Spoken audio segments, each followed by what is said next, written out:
The Nanny wouldn't have been the same without Fran Drescher's unforgettable portrayal of Fran Fine. Her signature style, witty humor, and undeniable presence were the heart and soul of the show.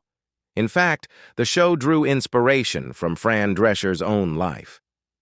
Growing up in Queens, she brought her unique perspective and humor to the character. The Nanny was a true product of the 90s, filled with quirky characters and hilarious running gags. But what about the rest of the cast? Let's take a trip back to Flushing, Queens, and see how they all landed on this hit show and what they've been up to since. Lauren Lane as C.C. Babcock. Chastity Claire C.C. Babcock, the antagonist of The Nanny and a business associate of Maxwell, is portrayed by the talented actress Lauren Lane. Throughout the series, her character is referred to as C.C., and it's only in the finale that her full name, Chastity Claire, is revealed, adding a layer of intrigue to her persona. Lane, an accomplished actress, was born in Oklahoma City, Oklahoma, but spent her formative years in Arlington, Texas. She attended Lamar High School and furthered her education by obtaining a Bachelor of Fine Arts degree from the University of Texas at Arlington. Lane's dedication to her craft led her to pursue a master's degree in the Advanced Training Program at the prestigious American Conservatory Theater in San Francisco. In 2013, Lane added teaching to her repertoire, briefly instructing at Carnegie Mellon University. She continues to share her knowledge as a faculty member in the Department of Theater and Dance at Texas State University in San Marcos. Lane's personal life includes a marriage to businessman David Wilkins, with whom she has a daughter named Kate. Lane's acting career took off with her debut in the 1984 film Interface.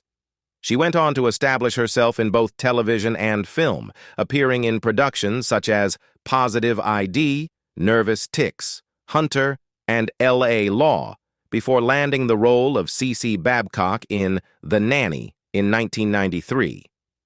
Lane's portrayal of C.C. Babcock captivated audiences, and she remained with the show until its conclusion in 1999. During her time on The Nanny, Lane also made an appearance on The Daily Show in August 1997, showcasing her versatility. In 2000, Lane lent her voice to the character Ivana Bayul in the film Gen 13. She joined the rest of the Nanny cast for a heartwarming reunion in December 2004, gathering for the Lifetime special The Nanny Reunion, a nosh to remember. Lane remains active in the theater world, performing in various productions at the Zachary Scott Theater in Austin, Texas, since 2000. In 2010, she appeared as a guest on The Fran Drescher Show, reconnecting with her comedic roots.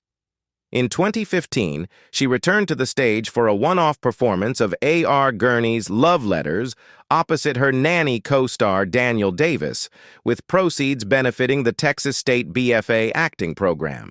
Charles Shaughnessy as Maxwell Sheffield, Maxwell Beverly. Max Sheffield, played by the talented British actor and peer Charles Shaughnessy, is the male lead and patriarch of this beloved family. Maxwell is a successful Broadway theatrical producer, always striving to step out of the shadow of his rival, Andrew Lloyd Webber. His background includes an elite education at Eton College, where he held the prestigious position of House President and rubbed shoulders with the likes of Jeremy Irons. In the TV movie A Kiss So Deadly, Shaughnessy reunited with his Days of Our Lives co-star Charlotte Ross, who portrayed Shane's daughter, Eve Donovan. In the film, Ross played the roommate of Shaughnessy's daughter, Dee Dee Pfeiffer. The plot takes a twist as Shaughnessy's married character develops an obsessive relationship with Ross's character, reminiscent of Lolita. As the story unfolds, his daughter uncovers the truth when Ross's character attempts to end the relationship and is murdered by Shaughnessy's character. Shaughnessy's career milestones include his portrayal of Henry Higgins in My Fair Lady at the North Shore Music Theater in Beverly, Massachusetts in June 2011, and his return to the theater to play Georges in La Cage aux Folles in fall 2013. He also made a notable guest appearance on the first season finale of Fran Drescher's TV Land sitcom, Happily Divorced, which aired on August 17, 2011.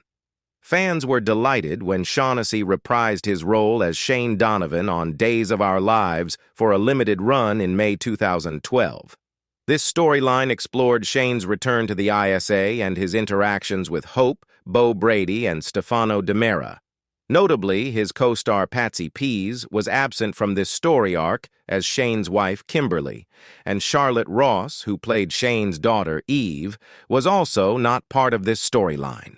Shaughnessy returned again in November 2013 for a 3-episode arc. In January 2014, Shaughnessy took on the lead role in the play Harvey at the new theater in Overland Park, Kansas, stepping in for Judge Reinhold, who had originally been slated for the part. The versatile actor showcased his comedic skills in August 2014 with a guest appearance on the Disney Channel show Dog with a Blog, portraying business tycoon Tom Fairbanks, who wanted to adopt Stan, the titular dog, as the face of his animal rescue campaign. Nicole Tom as Maggie Sheffield. The eldest child of Maxwell Sheffield, Margaret Maggie Brolin, is brought to life by the talented Nicole Tom. In Fran Drescher's revealing book, Enter Whining, she shares that Maggie's character was a late addition to the show, conceived when a network executive suggested a shy teenager would be a hilarious contrast to the bold and flamboyant Fran. Nicole Tom's early acting credits include a magical appearance in Jim Henson's Mother Goose stories. She charmed audiences with a guest role on The Fresh Prince of Bel-Air in 1991, and then landed her breakthrough role as Rice Newton in the hilarious 1992 comedy Beethoven. Her performance garnered a Young Artist Award nomination, showcasing her talent. Tom embraced a dramatic turn with a recurring role as troubled teen Sue Scanlon on Beverly Hills 90210. She reprised her beloved role as Rice Newton in the 1993 sequel, Beethoven's Second, once again earning a Young Artist Award nomination. She also lent her voice to the character of Rice for the Beethoven animated series, showcasing her versatility. In 1993, Tom portrayed J.C. Woodman in the gripping NBC miniseries Bloodlines: Murder in the Family. Her diverse acting range continued to shine as she guest-starred on popular shows like Stalker, Gotham, and Survivor's Remorse in 2015. She took on the role of Heather Pearson in the 2016 thriller I Didn't Kill My Sister, also known as Murder Unresolved, showcasing her ability to navigate intense storylines. The Hallmark Channel welcomed Tom in 2017 with her appearance in the heartwarming film Do I Say I Do, alternatively titled Before You Say I Do. She continued to showcase her comedic timing in the hilarious F the Prom and the festive Renton Elf in 2018. Tom kept audiences on the edge of their seats with her performance in the 2021 thriller X Unknown. In 2022, Tom participated in the 7th celebrity edition of Worst Cooks in America, titled That's So 90s, showcasing her culinary skills, or lack thereof. She portrayed Vicky White in the true crime film Prisoner of Love, once again proving her versatility. Daniel Davis as Niles. Niles, the ever-so-proper butler and chauffeur of the esteemed Sheffield family, is brought to life by the talented Daniel Davis. A man of British descent, Niles is the epitome of loyalty, dedication, and protectiveness when it comes to the Sheffield household, especially towards his dear friend, Fran. However, beneath his stoic exterior lies a cunning manipulator with a knack for deadpan sarcasm, often leaving others amused or insulted by his witty remarks. Daniel Davis first rose to prominence in the world of daytime television, captivating audiences as Elliot Carrington, the presumed dead husband of Iris Corey, played by the legendary Beverly McKinsey, in the soap opera Texas, a spin-off of Another World from 1980 to 1981. He continued to showcase his versatility, appearing as a renegade soldier in the 1985 episode The Doctor Is Out of the beloved series The A-Team. Davis's career flourished as he took on a variety of roles, including a guest appearance on Frasier in 2002, where he played Dr. Schaefer. He even showcased his lip-sync skills on the Idol Gives Back episode of American Idol in 2007, joining a group of celebrities grooving to the Bee Gees' Stayin' Alive. The actor also made a brief appearance in Christopher Nolan's film The Prestige in 2006. Davis continued to grace our screens with guest appearances on shows like Ugly Betty in 2008 and The Fran Drescher Show in 2010. His voice found a new medium in 2012 when he narrated the audiobook for the Star Wars novel Star Wars Darth Plagueis. Fans were thrilled to see him reprise his role as Professor Moriarty in the final season of Star Trek Picard. Davis's talent extended beyond the screen, taking on classical roles such as Prospero in The Tempest at Hartford Stage in 2012. In 2015, he showcased his support for the Texas State BFA acting program by starring in a one-off performance of A.R. Gurney's Love Letters opposite Lauren Lane. The following year, he returned to Broadway, playing Selsdon Mowbray in the Roundabout Theater revival of Noises Off at the American Airlines Theater.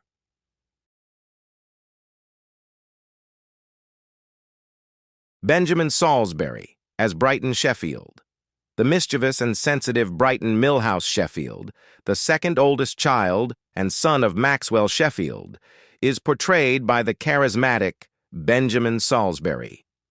Feeling a bit left out as the middle child between two sisters, Brighton often finds himself in playful squabbles with his siblings, creating a dynamic of loving chaos within the Sheffield family.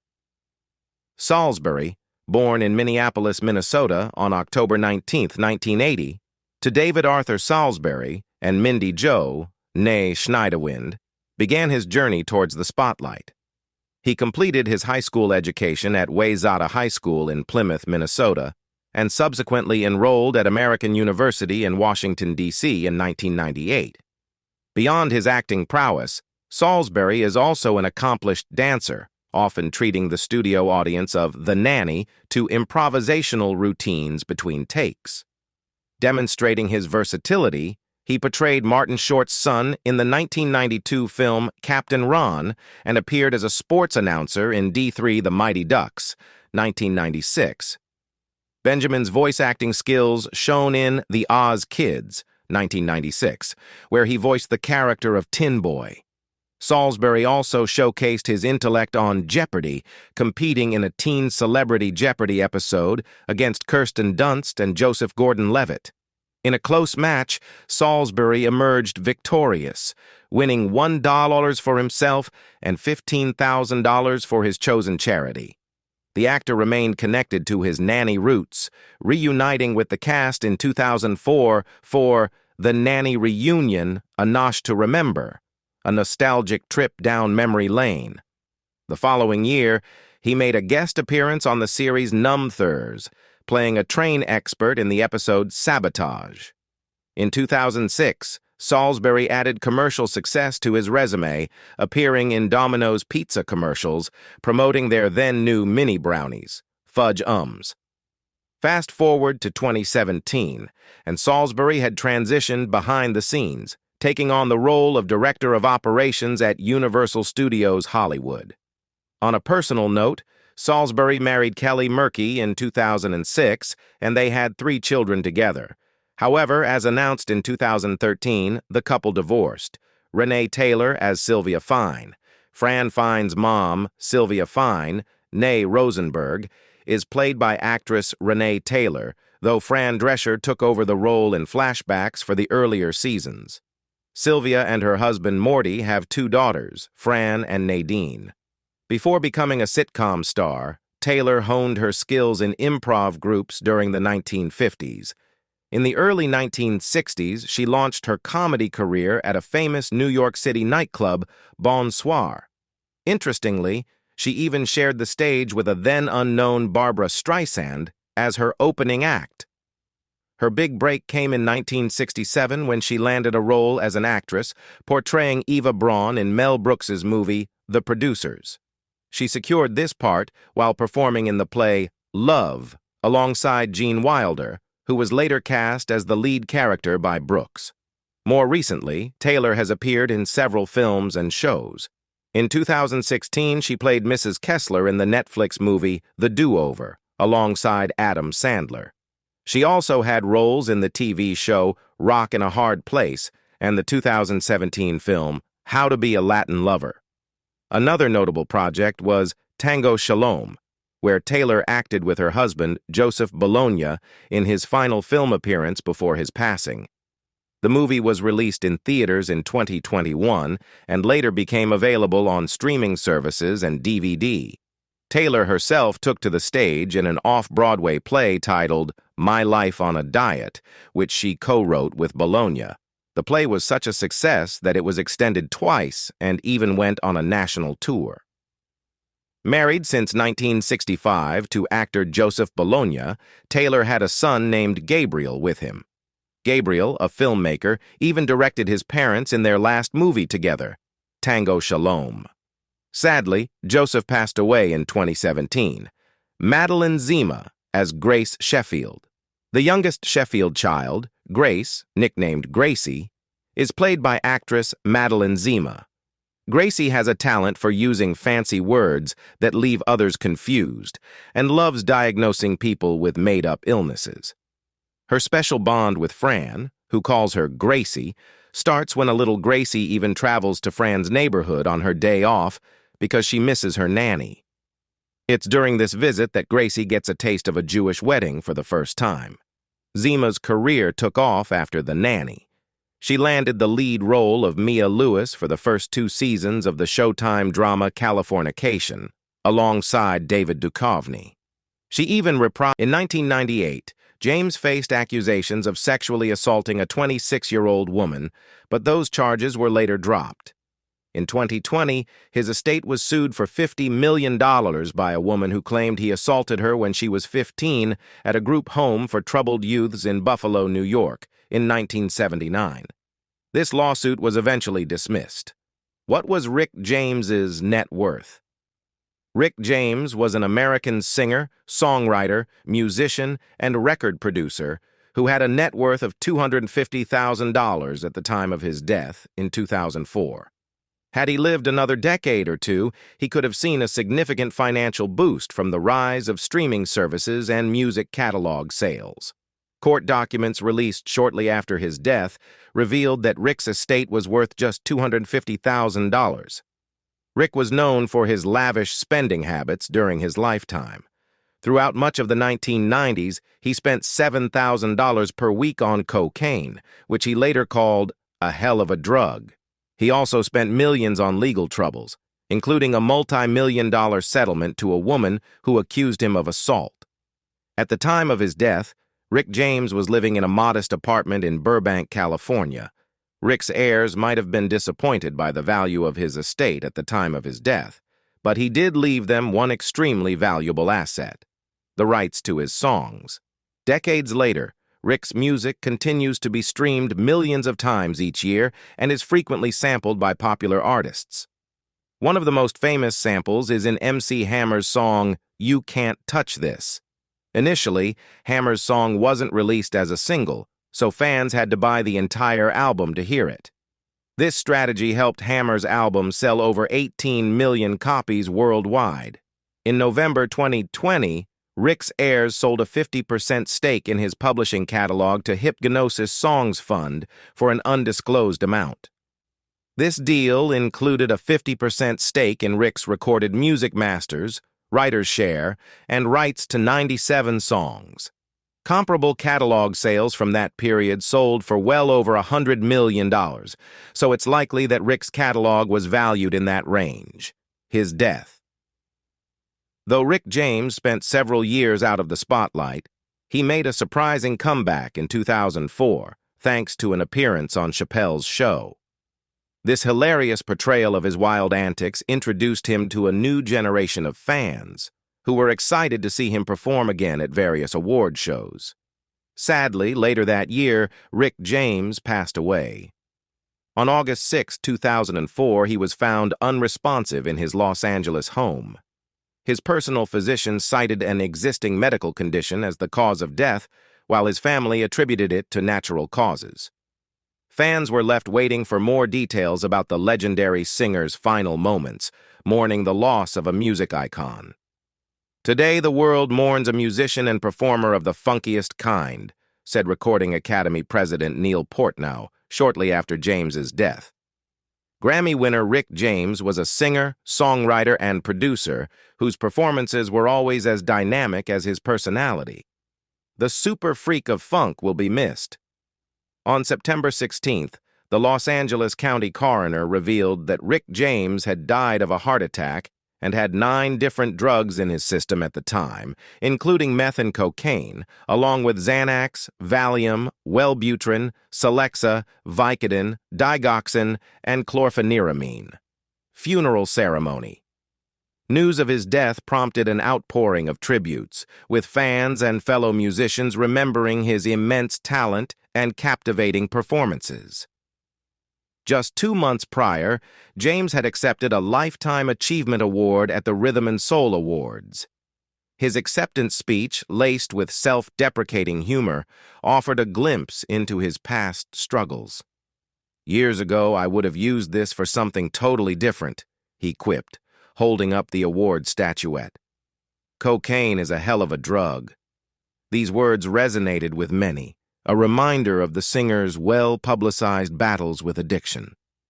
Although James maintained he had overcome his dependence on drugs, toxicology results revealed the presence of various medications and substances in his system at the time of his death. This fueled speculation and raised questions about his recovery journey. The Los Angeles County coroner conducted a thorough investigation, ultimately classifying James's death as an accident. A heart attack was determined as the primary cause. While the presence of medications and other substances was confirmed, none were directly linked to his passing. A public memorial held at Forest Lawn Cemetery in Los Angeles provided a platform for fans and loved ones to pay their respects. The service drew a large crowd, estimated at around 200 people. James's daughter Ty spoke at the service, highlighting the outpouring of support in the wake of his passing. "This is his moment of glory," she said. "He would have loved to have known he had this much support." Gray's monologues were known for their unique style. Instead of simply telling stories in order, he used his memories in an artistic way, creating a kind of poetic journalism. Sadly, Gray went missing in January 2004. His case was even featured on the TV show America's Most Wanted. A few months later, his body was found in the East River, leading authorities to believe he jumped from the Staten Island ferry. This was not his first attempt at suicide, as he had also tried in 2002. Lainie Kazan as Aunt Frida. Lainie Kazan, who played the memorable Aunt Frida on Fran Drescher's sitcom The Nanny, has had